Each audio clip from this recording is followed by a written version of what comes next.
Jose with Sailing Vessel Reverie. As it seems to be my story for the last couple of weeks, it's like every time I have the time to come in and work on the bottom, we get rain. So everything is a sloppy mess right now here in Florida. So I'm gonna get on the boat and work on removing some transducers that I have left, so we can finish fixing the through-hulls in preparation to finishing the bottom and painting. So good news this week though, I got my parts, received my strut for the shaft, and it's made out of stainless steel, so I'm gonna have to, make sure everything lines up properly.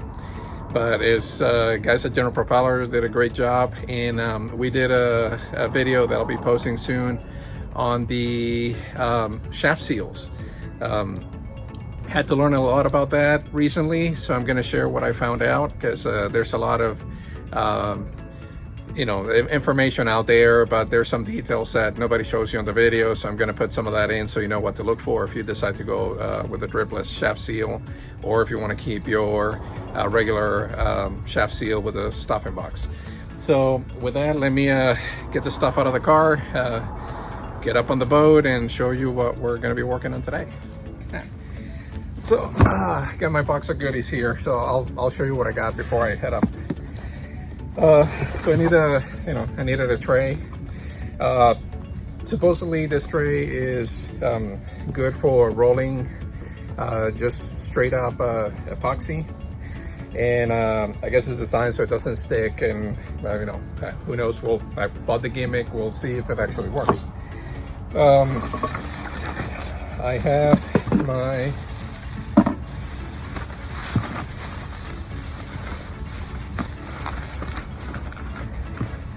This is my old shaft seal. It's a PYI PSS contact shaft seal. This is the one I removed from the boat. This is like the first generation, and it doesn't have the water intake, so you have to burp it by hand to get the air out of it, and then it will just seal back up. But that's for another video. This is my new shaft seal, and this is a glide system, and I'll talk to you about all the goodies on this thing on my next video, on the video on shaft seal.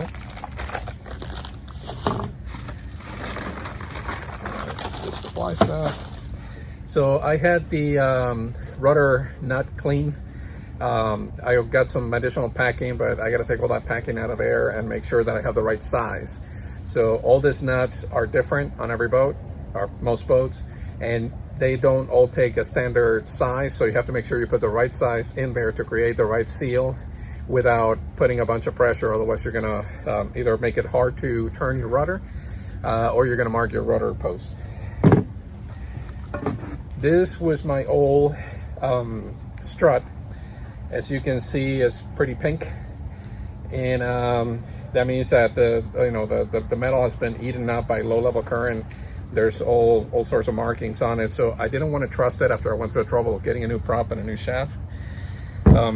So in order to save time, the folks at General Propeller made me a brand new one out of stainless steel, and put the cutlass bearing in there. So this is a left, port side oriented shaft strut, which means that it was designed that way so if you have to remove the shaft for whatever reason, you don't have to drop the rudder in order to do that. You can just slide the shaft sideways. Very convenient. Only thing is, whenever you're going in reverse, it's going to pull to port quite a bit initially until you start getting some water flow through the rudder, and then you can get a little bit more control. But you almost can turn this boat 45 degrees from a dock just by tapping reverse, because of this and the right hand prop. Last but not least, I needed to get the right through-hull for the B&G transducer. So my boat came with Datawatch, which is like 50 years old. It doesn't work, of course. But the transducer, it was a one piece. So I've been trying like crazy to get that thing apart, and it's just not cooperating. So I'm gonna cut it off today. And I had to order a new transducer hole that was the right length for the transducer that I have from B&G, the 3-in-1, the DST800. So this is the sleeve, and it comes with a nut, which is nice. So you can put the transducer, and it also has a little flap. So when you pull the transducer out, it blocks most of the water from coming into the boat. So it's kind of nice. So we'll put that on a video later. So those are the goodies for today. I'm gonna get on the boat, and I have to take some water pumps out of the way before I can take the transducers out. I'm gonna get a side-to-side cutter and then cut underneath, and I'll show you what that looks like under the V-berth. So hang tight. All right, so this is my project today, and what you see here is 12,000 BTU AC. This is a Mermaid Air, and it's a really nice unit. It's very compact. They work great and run forever. The only catch is that instead of properly wiring, he basically jerry-rigged every connection to have a 120 connection. So he put in the power for the unit itself, and he cleverly put a box in here, which he ran up to the stern of the boat, and then he plugged in another extension cord to get power from outside the boat. This is the pump. So the pump is to be hot wire to the control unit, because the AC unit is the one that decides when the pump needs to run and when it doesn't. Over here we have the strainer, so this raw water cooling coming in, and down there's two pumps. Let me get from the other side. So there's two pumps. The red one is the old one. That should have been removed if it's no longer in service, but he left it there.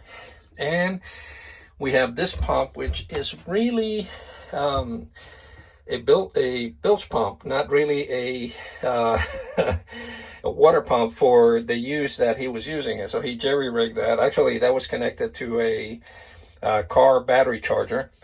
So he built this bracket over here, and with a gazillion screws. So I've been taking screws out to try to remove it, because underneath all that I have the transducers, and I need to remove those in order to put the new ones. The other thing is there's so much stuff on top of those transducers.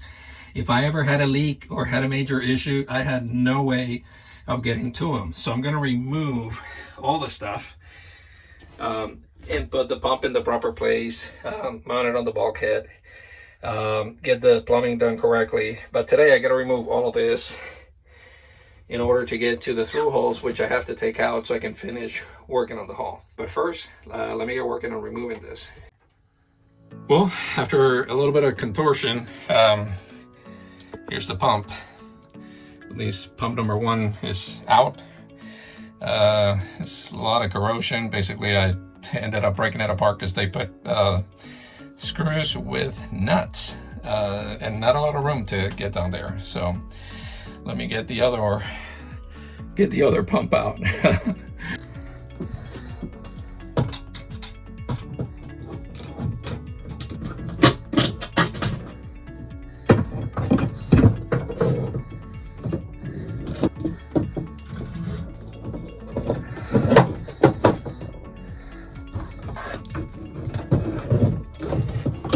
So this is the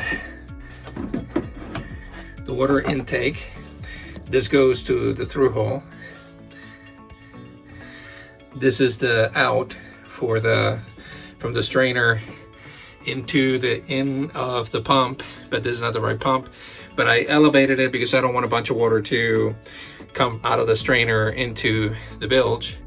So I'm gonna just lift this up, and then remove it, and hopefully I won't have a bunch of water just going into the bilge. So let's see how we do with that.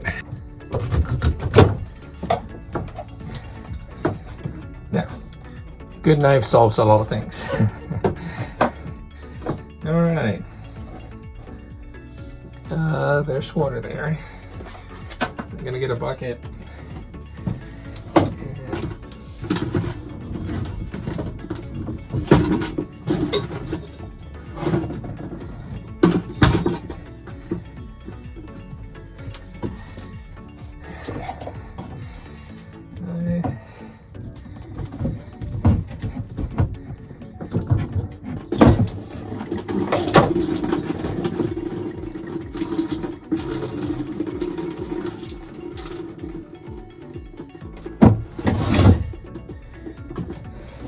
I just cut the hoses. I'm not going to reuse the pump, so it doesn't matter. And more than likely, I'm going to change all these hoses and put fresh hoses in for the AC. Put a bucket so I capture all that water that came out of the strainer and the hose. And I'm going to clean this up and then get working on removing the base down there. So now that I got the pumps out of the way, kind of just hung the hoses out of the way for the AC. I'm going to work on removing that bracket down there. And let's see how we do with that. Ooh, well, there were, it was bolted with a nut from the backside. And now I'm able to light that on this side.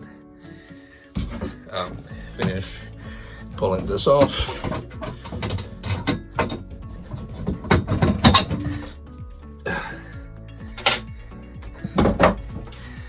And almost remove this.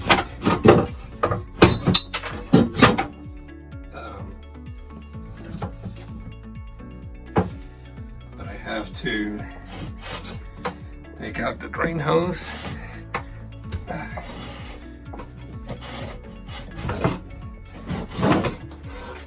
That's the drain hose for the condensation pan on the AC.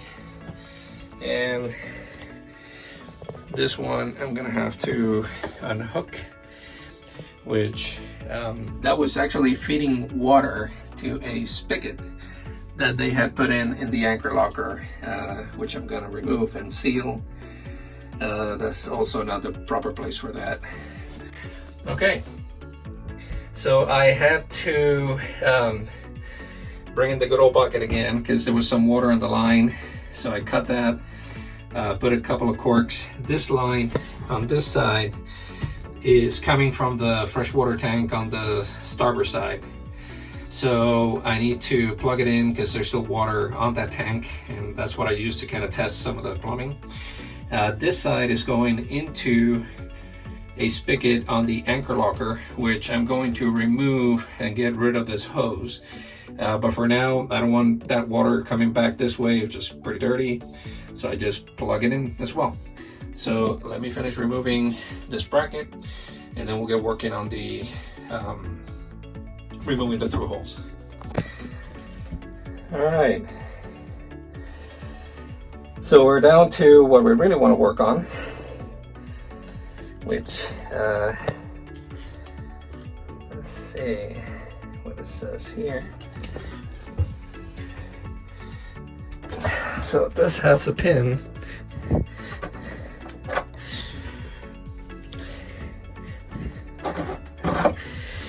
There we go. So that's one of the transducers out. And this. So these through holes are the old plastic style. They had wood as a backing plate, but the wood completely deteriorated. So I am going to take those through holes out, and I'm going to replace the backing plates and then reinstall the new through hole. And instead of using that hole for the Thru-Hull, I may convert that to the water intake for the head and the air conditioner. So I'm gonna have to kind of see how I do this, where I can show you what I'm doing. All right, have a little bit of luck here, and was able to tap the nut, and that's actually moving. The Thru-Hull still not moving, so I'll be able to get this Thru-Hull pretty cleanly.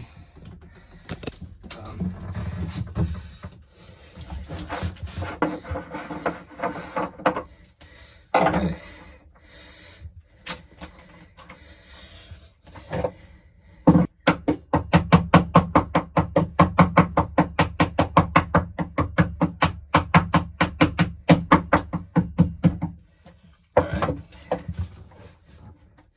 There goes that.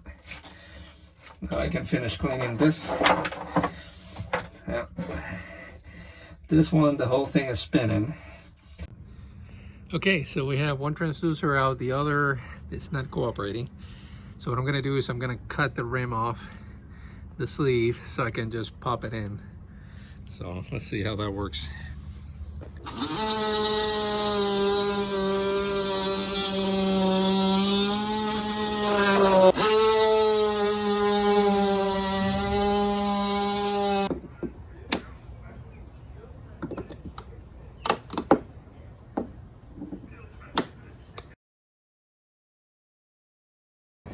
So that's the two holes. So what I'm gonna do is I'm gonna close one or repurpose it for the raw water intake, which was right there, and eliminate, leave that hole closed and just use one of these for that raw water intake, and then one for the transducer. And that gives me one less hole on the boat. All right, well, I think that's enough for one day. I'm just gonna finish cleaning things up here, and I'm gonna clean the holes and tape them up so nothing comes in through there, or we don't get any water. You know, hard to get water from underneath, but you never know. So I'm gonna just secure the holes, keep the bugs out and all that, and finish cleaning up. And next thing I gotta do is I gotta clean those old backing plates, which are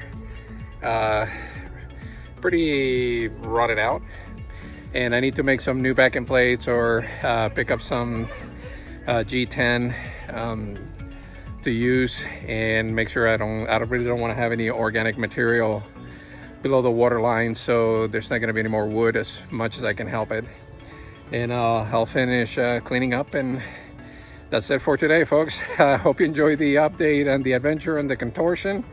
Wish I had my daughter here. She's a lot better at that than I am, but we managed to get them out, and good job accomplished for today. And coming up, we have to do an episode on putting Humpty Dumpty back together again, meaning putting the shaft, the strut, the rudder, the shoe, getting all that back in place so we can get the boat ready for painting. And we still have a little bit more fairing to do. You know, it came out pretty good, but there's still a few little bumps here and there, so we just have to touch it up and finish the fairing compound so that we can tape it and get ready to paint the waterline and so on. So thank you so much for watching. Stay tuned, more to come, and see you on the next episode.